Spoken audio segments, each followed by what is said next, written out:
Hello, everybody, and welcome to another great episode of the Rodcast. I'm Monty, and I'm here today with Pastor Rod. And today we're going to talk about part 2 of cross-cultural communication. It's going to be great, and I hope you guys enjoy it. So, to kick us off, Pastor Rod, let's talk about a story in the Bible where we see Jesus masterfully cross the cultural barriers and have communication. So can you take us through this amazing story we find in John chapter 4? Yeah, John chapter 4 is a great whole chapter on cross-cultural communication. It starts with Jesus in Jerusalem. There's some opposition, and he decides to go back to Galilee, about 160 kilometers north. And in this story, he goes straight through an area called Samaria. And this area, Jews don't usually go through. It is cross-cultural. It is cross-religion. It's just across. So the Jews usually go a longer way around this area called Samaria, but Jesus goes straight through. Here we go, John 4:1. The Pharisees heard that Jesus was gaining and baptizing more disciples than John the Baptist, although in fact it was not Jesus baptized, but his disciples. When the Lord learned of this, he left Judea, that's Jerusalem, and went back once more to Galilee, straight line, 160 k's. Now he had to go through Samaria, and we talked about this last time. We're not going to talk about it this time, but this is the passion. This is the openness that Jesus has to all cultures, all religions, all people, men and women, young and old. And we see the heart of Jesus is passion to share with people. That's last week. And so he came to a town in Samaria called Sychar, near the plot of ground Jacob had given to his son Joseph. And Jacob's well was there. And Jesus, tired as he was from the journey, sat down by the well. It was the 6th hour, which means 12 noon, midday. And so he and his disciples are walking intentionally now, and we're talking about intentionality of cross-cultural. He's going straight through Samaria, and he stops at this well, which actually has Old Testament significance in a lot of scriptures. This is a well, it says here, that Jacob made, or Israel. Jacob became Israel, that same person. And a well, very, very deep well. It watered the people for, many hundreds of years. And so Jesus comes significantly to a place that others don't go. And he sits down, he's tired, and it's midday. So it just shows the intentionality of Jesus to go straight line towards a cross-cultural situation. I think this is important because a lot of people today are a bit scared of cross-cultural because they might be misunderstood. You know, we're Australians, and you and I. Oh, yes. And we have a joy of being grown up in a very cross-cultural country called Australia. And I'm a white Australian. I married a migrant girl from Argentina in a different part of Sydney. Already that was cross-cultural, but it was intentional because I met a beautiful girl called Viviana. And for me to go intentionally to her area of Sydney, I had to drive 45 minutes each way, visit her and her family. And I can actually remember counting the number of traffic lights when I'm driving. It was 22. I had to get through 22 traffic lights each way. So it's a long, hard road I'm driving. But of course, I was intentional. Now, Jesus and this woman he's going to meet have no romantic interest whatsoever. He just wants to reach Samaritans. But it really reminds me of that intentionality of going straight into a cross-cultural situation. When we came here to Japan, it was intentional. We got off the plane with a vision in our heart. We knew God was going to move in Japan. And we came with a team of 10 young Australians. You were 9 at that time. I don't know how much you remember of all those early days. Bits and pieces. We stayed at a Bible school for a couple of weeks, and then we moved into a house. But our young Australians and us, we dove straight into cross-cultural communication into Japan which is not a hard thing, but it was something that was unusual. We sort of set up shop around Starbucks, and we wanted to hang out and observe the Japanese and finally meet the Japanese. But intentionality means we take steps. And a lot of people with cross-cultural missions often say to me, what's the first step? And I say, well, research, Google, look, travel documentaries, YouTube documentaries, go and visit the country, actually engage the culture. And by doing so, you'll learn a lot about yourself, about them, and about cross-cultural communication. So in this story, Jesus is about to meet a Samaritan woman. In fact, the very next verse, it says, at midday, a Samaritan woman came to draw water, and Jesus said to her, will you give me a drink? And his disciples had gone into town to buy food. So the intentionality wasn't necessarily at the well. The intentionality was to go into Samaria. He didn't know, I don't think he knew he was going to meet this woman. He just knew he was going to meet somebody. And I think that's what intentionality is. It's, Lord, I want to meet people. I want to engage with people. Give me wisdom. Help me to see what you see. Help me to love what you love. And the whole thing of intentionality means crossing a barrier, crossing a border. And as I said, even in Australia, as a cross-cultural country, I remember many times us making that approach to people of different culture, religion. And in Australia, it's very safe to do that. In Japan, it's very safe. It's just a harder problem with language, etc. But I do believe as believers in Jesus, we should have this heart to cross barriers. That's called intentionality, or being intentional. So I don't know. When you first came, you were a little kid. You had to cross a lot of borders yourself, right? Yeah, definitely.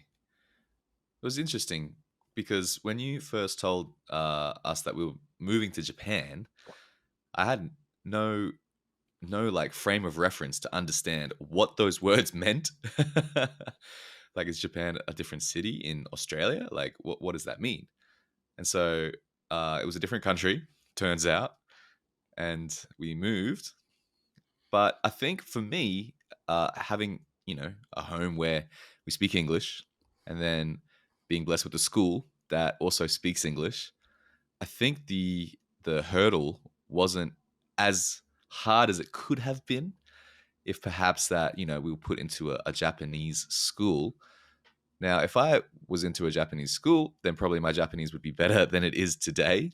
So looking back, you could see like how that it's not such a problem. But in the moment, at the time, it felt like to me as a young kid, 9 years old, that was the biggest like existential crisis that I was facing in my life is like, am I going to go into a Japanese school or an English speaking school? So that was an interesting concept for me to understand. But yeah, we got to meet many, many great people from many different nations at that school. And some of them are still my friends to this day, which is a blessing to understand that, like, having these cross-cultural experiences became normal to me. That the boundaries or the borders that maybe people would normally see being brought up in a different culture kind of erodes those boundaries. That they're not such a you don't really notice them, like, oh, Yeah. was that a boundary? Oh, whoops. Oh, was that a boundary? Whoops. Just making friends with different types of people from different types of Yeah. backgrounds. So I think being in it, that initial step, I think is more difficult, right? The intentionality. Last time we talked about having the passion for crossing the cultural boundary. But I think once you've crossed that first threshold, then I think those boundaries begin to become less of a boundary, like less of a, I got to cross this. What am I going to, like, it's just intentionality of life, of living life, of doing life with, a great different number of people from backgrounds and cultures. And it just makes life rich and fun. So I love And it. as you said, we were a family, united. We spoke English together. I guess we watched English programs together. I remember back then American Idol had just started. We all watched it Sunday Oh, night yeah. together. There was like still our culture in Mm, an outside culture. yeah. We spoke English. We went to an English school. And we had 10 young Australians who spoke English. So we had a core of us. Mm, And I think where culture shock really kicks in is where there's less and less commonality. mm, So Japan also wasn't that foreign because it's a first world country. right. People are very sweet. We didn't have overt opposition. Even as Christians, we didn't have overt opposition from people who were not Christians. Right. It's a very nice place. So there Mm, was a lot of commonality. And yet I do hear of people that come here and talk about culture shock in Japan. And for us, we just never really had that. Um, mm, so I think being intentional helps all of this, all of the above, all of fitting in, meeting people, not having culture shock is being on mission with Jesus, really, which is what mm. intentionality is in the New Testament, being on mission with Jesus, wanting to reach people with the good news. That's The great. good news for the Japanese people is that God loves you and has a plan for you, and um, He died for you. And would you like to know that? That's the good news. Mm, And I think that Jesus going to Samaria, we need to understand these two cultures were not all that different. Their right. history was different, and that's the problem. Because in Mm, their history, they did actually have a civil war about 100 years earlier. But in the last, when Jesus, he was about 30 something at this time, 31 and whatever.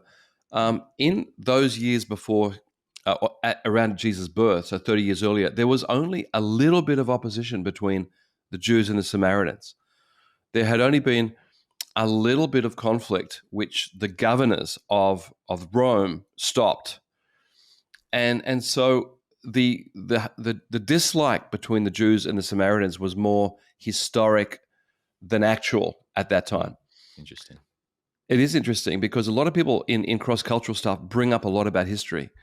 And I Right. think what Jesus did very Right. clearly was he went to Jacob's well, which is actually combined history of the Jews, history of the Samaritans. It was actually a point of commonality, not a point of difference. They were Okay. both going to agree this is a really good well by an ancestor, and God has blessed us. So commonality is part of engagement. Like, what do we Mm, have in common, and celebrating that right. in any culture. And then when there's disagreement, as there was with Jews and Samaritans about history, for example, the Jews said it's Jerusalem, and the Samaritans said it's Gerizim, or here it's Shechem. Um, the historical differences diminish as we're on assignment, as we're on mission with Jesus. It Right. doesn't mean history is irrelevant. It just means we Mm, need to put it in its basket that, yes, there's history, but we're going to put it behind us for the sake of Christ. right. And I say this because a lot of people, well, I have read over the years, a lot of people go places and they're trying to um, be quite divisive on historical issues. In Mm, fact, I remember early on here in Tokyo, we had a person come in from another nation and tried to sow discord over historical issues. right. And we had to say, hey, listen, we know there's historical differences. We're not in denial. Mm, But this generation doesn't know anything about those historical issues. And God wants us to bring peace. It says, when you enter a house, speak peace. We're entering Japan, speak peace. So that person didn't come again, actually, mm, from that other nation. But the thing is that we have kept the peace in history and culture. And I think Jesus going there and talking to the woman is a clear lesson to us that history must be put behind us. And I say this as well with terms of politics. mm, We must put it behind us when we're reaching people. I'm not saying it's not important, but it's not important when we're sharing the gospel. Um, and the same with a lot of issues. We've had health issues in the world the last few years, and we've got to put that behind us as we talk to people in their nation and their context. mm, Because it's very important that we understand them and that we right. don't pick a fight Yeah. with with them over a historical, political, cultural issue, even, which we'll come Yeah. to in maybe next week or later weeks. We'll come to the issue of what do you do when there's a religious disagreement. But right now, Jesus has come and he's meeting a woman Mm, from a culture that's not that different. Let me explain also. The Samaritans believe in the first 5 books of the Old Testament called the Pentateuch or the mm, Torah. They believe in Genesis, Exodus, Leviticus, Numbers, Deuteronomy, the same as the Jews, the same scriptures, exactly the same. So there is actually a lot of commonality with the law of Israel and the people of Samaria. And you actually start to see these people are different, but there's so much commonality mm. that when you build on the common elements, that is, there is one God and He's creator and he's a judge and he's got goodness. And when Jesus meets the Samaritans, there's a lot of commonality as long as we don't bring up the historical, cultural divide. And I think when the other group sees what Jesus does, there's such an openness.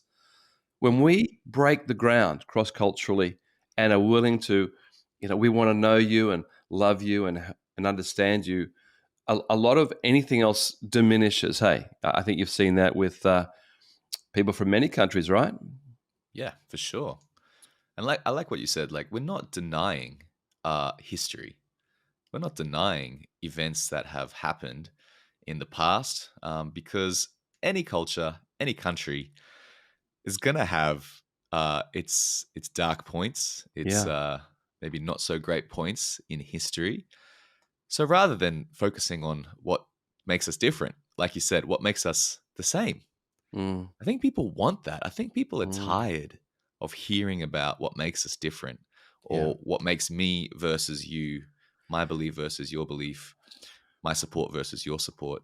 I think all of that stuff is divisive and it doesn't help the kingdom of God Yeah. at all. Yeah. So being able to understand the past is great. Being able to understand history is great. I guess that's what we would call just observation, like understanding the culture, understand where the culture came from is important, but you're not going to lead with that. You're not going to lead with, like, hey, guess what happened in World War II with the 18-year-old that you meet on the street. You know what I mean? Like, you're not Mm, going to lead with those things. So I think it's important to understand the culture. Like you said, we have YouTube, which I guess we didn't have, or you guys didn't have when you first came to Japan. yeah. Imagine if you had this grand resource that the world has today. And there can be, that can be a double edged sword with positive information and negative information, or how they spin it, or the personal biases that different people have. But it is a great resource nonetheless. Mm, And there's so much we can learn from yeah. history. Uh, because when you look in history, you can actually find these golden nuggets that doesn't separate us, but actually unifies us. Great. So for you guys coming to Japan, what did you guys do to understand the Yeah. culture, to observe the culture, to get a grasp on, Mm, yes, these are differences. So, what are the differences? But then, how are we going to bridge the gap between the yeah. differences to find the common ground?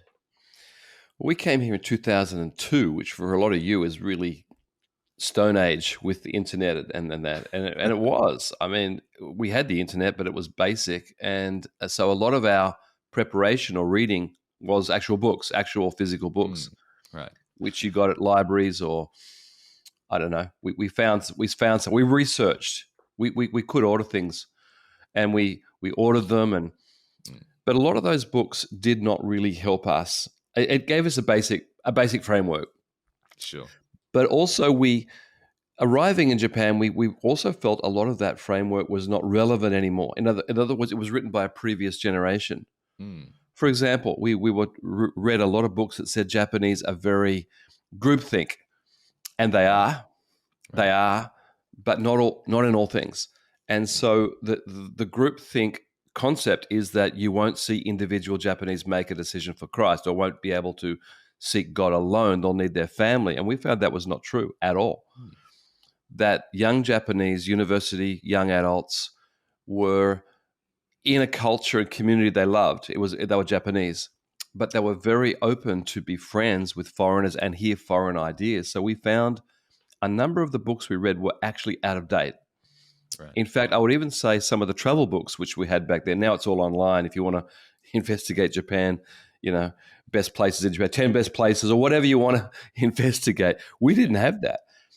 But we had people's commentaries on Japan that was out of date. And I would say sometimes things are out of date. So you've got to make your Mm. own evaluation. Right. We were told that Japanese don't tell you their opinion. That is absolutely not true.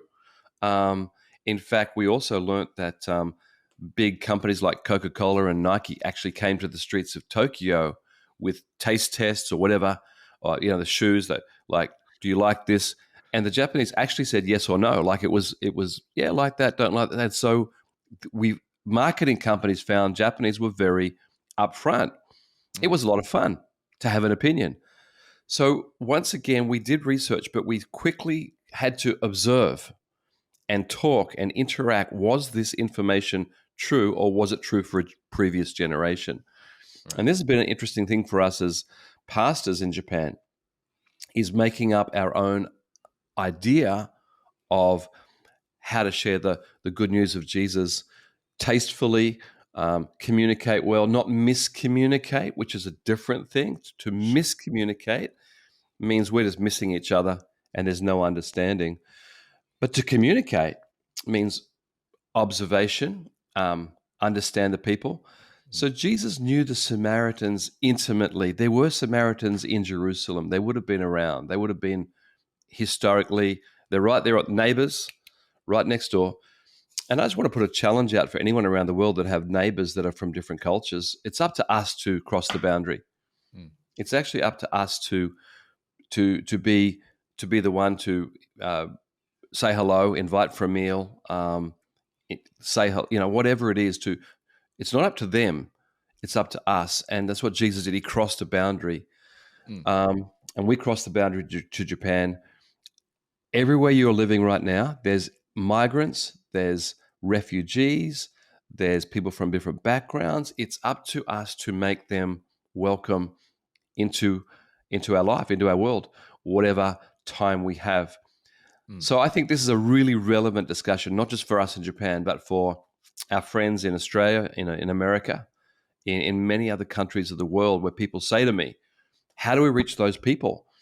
And my answer is, well, you've actually got to meet them. Shopping center, sports fields, saying hello, which we're going to come to a bit later, where Jesus actually, well, he says there, he said to the woman at the well, Jesus said to the Samaritan woman, give me a drink. That was his opening words. Right. That was I the need a bridge. drink. The bridge. So we need a bridge, and the bridge is usually around kids or sport or food. Really good to talk about people's ethnic food. I love, we were recently in America and Southern California and Texas, and we just ate Mexican food for a week, I think. Oh yeah, every And meal. we're foreigners. We don't have a big Spanish culture in Australia, but we're just having a blast. We are just loving a little bit of Spanish words and, oh, what's this? And taking an interest in people's things. Yeah. And so I just really encourage anyone wanting to break through cross-culturally is to take an interest in them.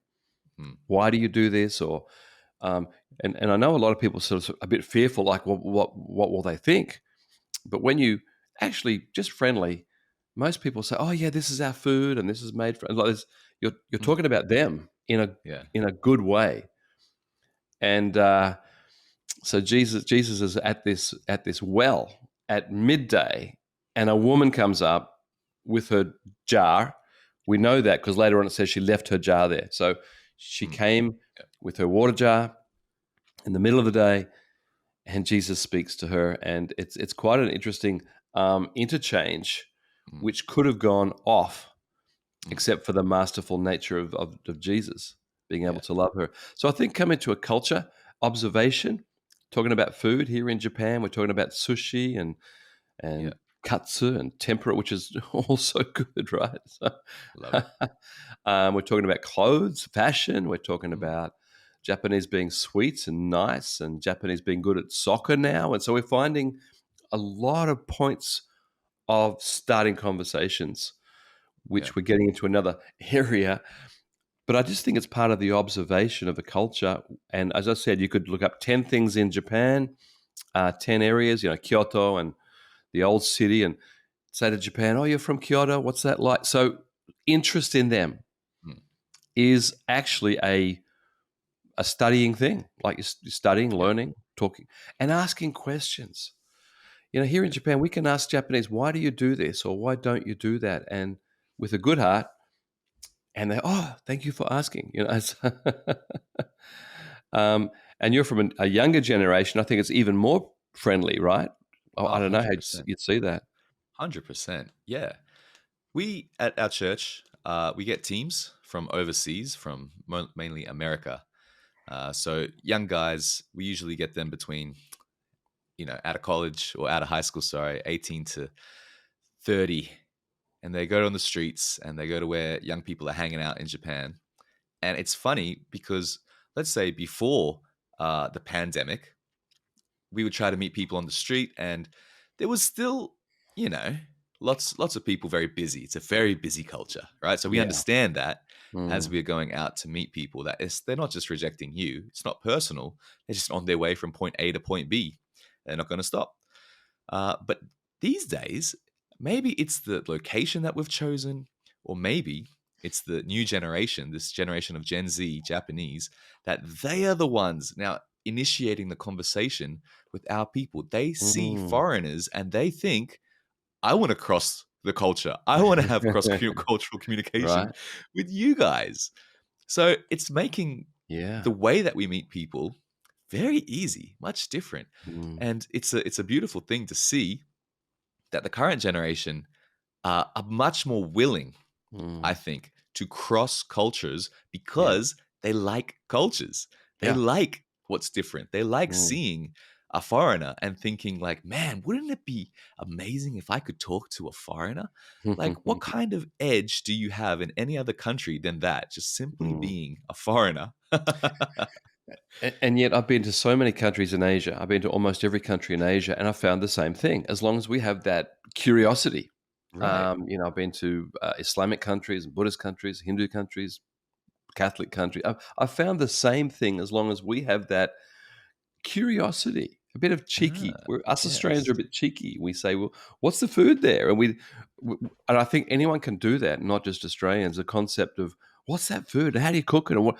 It's just showing interest, and you're going to laugh, make friends, Mm, and what. And your illustration there, Monty, is another point about how culture has changed in a generation, or even in 10 years. yeah. Because 10 years ago, we had to always approach the Japanese, and you're saying now they're approaching us. So Yeah. once again, any book written on Japanese culture is out of date for Right. young people.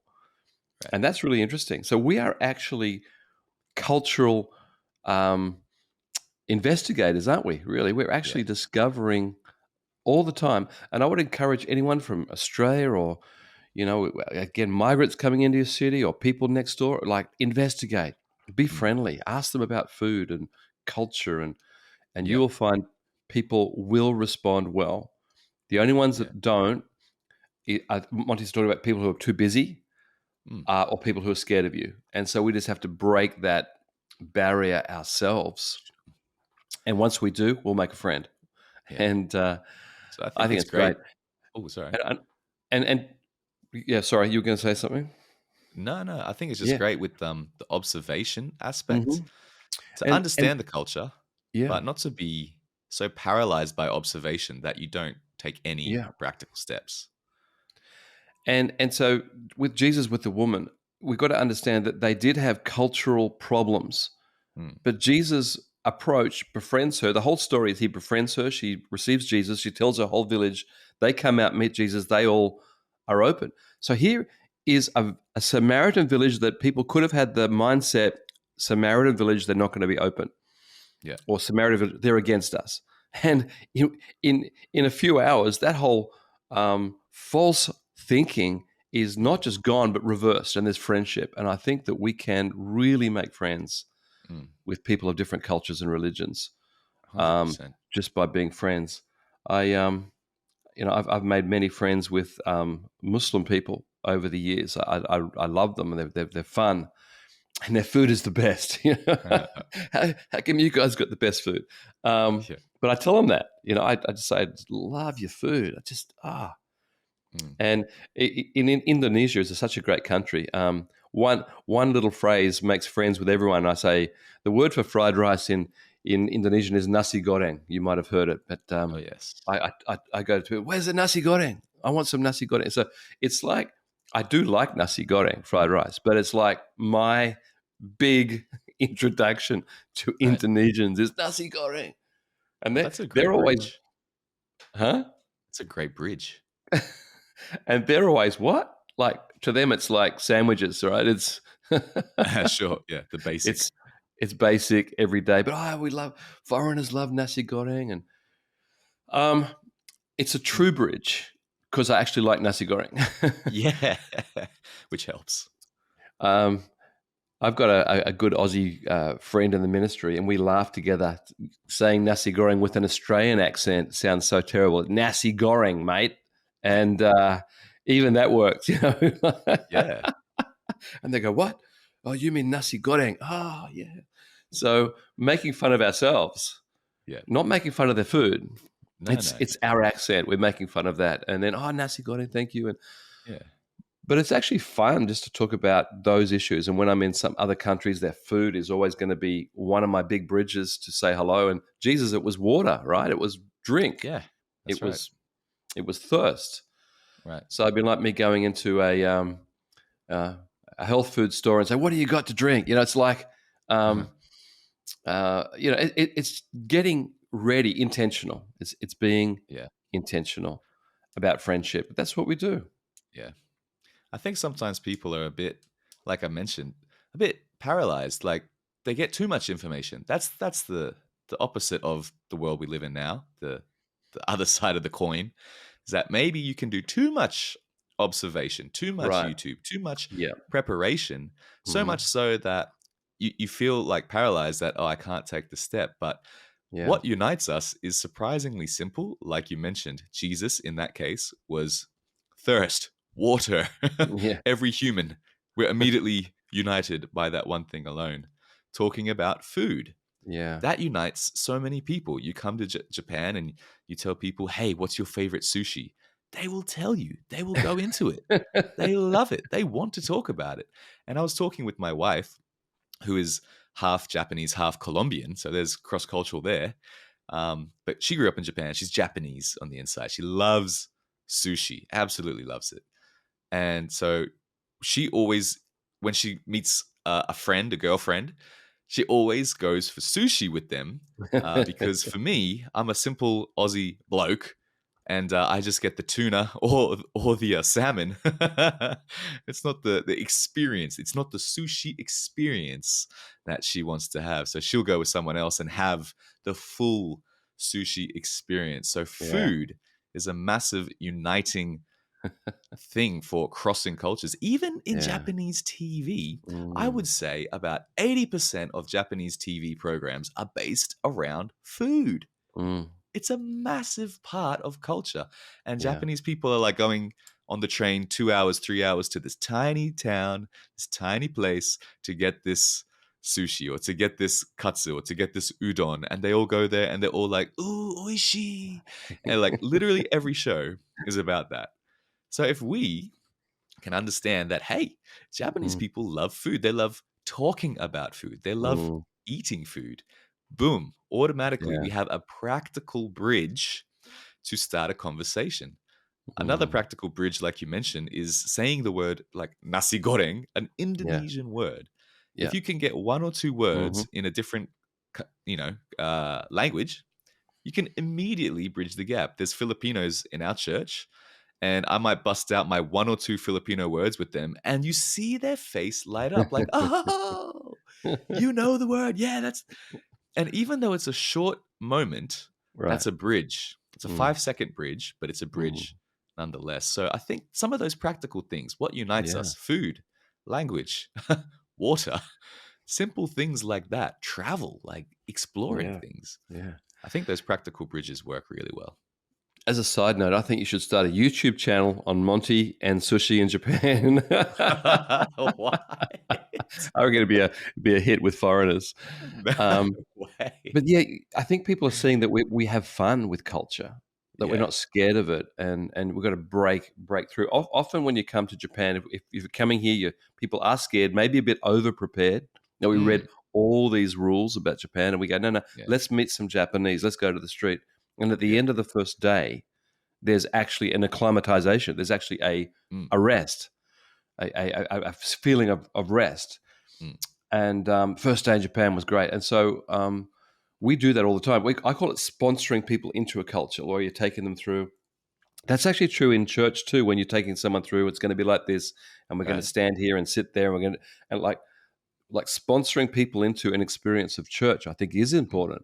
What do you have to wear or not wear? And, Yeah. because people are scared of all the rules, and we say, no, it's just follow me. And so it is entering a culture, having someone sponsor you in, and what's this, and what's this food, and what do I do here? And within a short time, people are feeling relaxed. Mm. It really is a fast thing. And so a lot of people talk to us about a lot of orientation coming to Japan. And we say, well, Right. we'll give you some.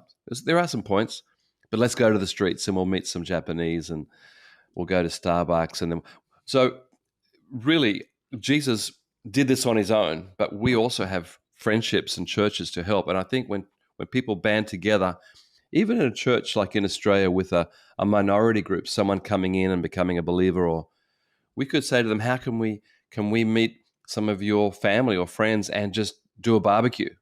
Mm. We say to American churches all the time, just be friendly with international students from Right. any country in the world. They're in your cities. Just put barbecues on for them, because I think people are thinking, well, do we put a sushi on for the Japanese? And the answer is no. Put a burger on for a Japanese. Yeah. like That's what they just be want. big and bold and you, as long as you're inviting them and sponsoring them into your experience. They will love it. 100%. So I think So it's great that we've talked about these things, because last time we talked about having a passion, having the desire, first of all, to cross the culture. Today we talked about intentionality, being intentional with it.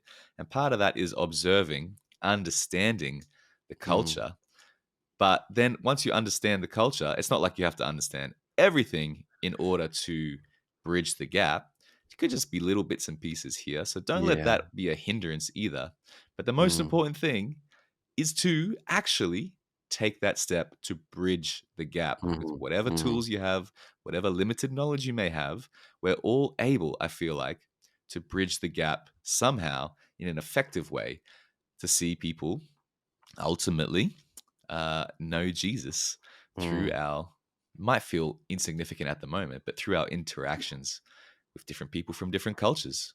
What do you think? Any final thoughts from you? Yeah, I think what we're discussing today is a whole lot of fun, right? It was what I'm sensing.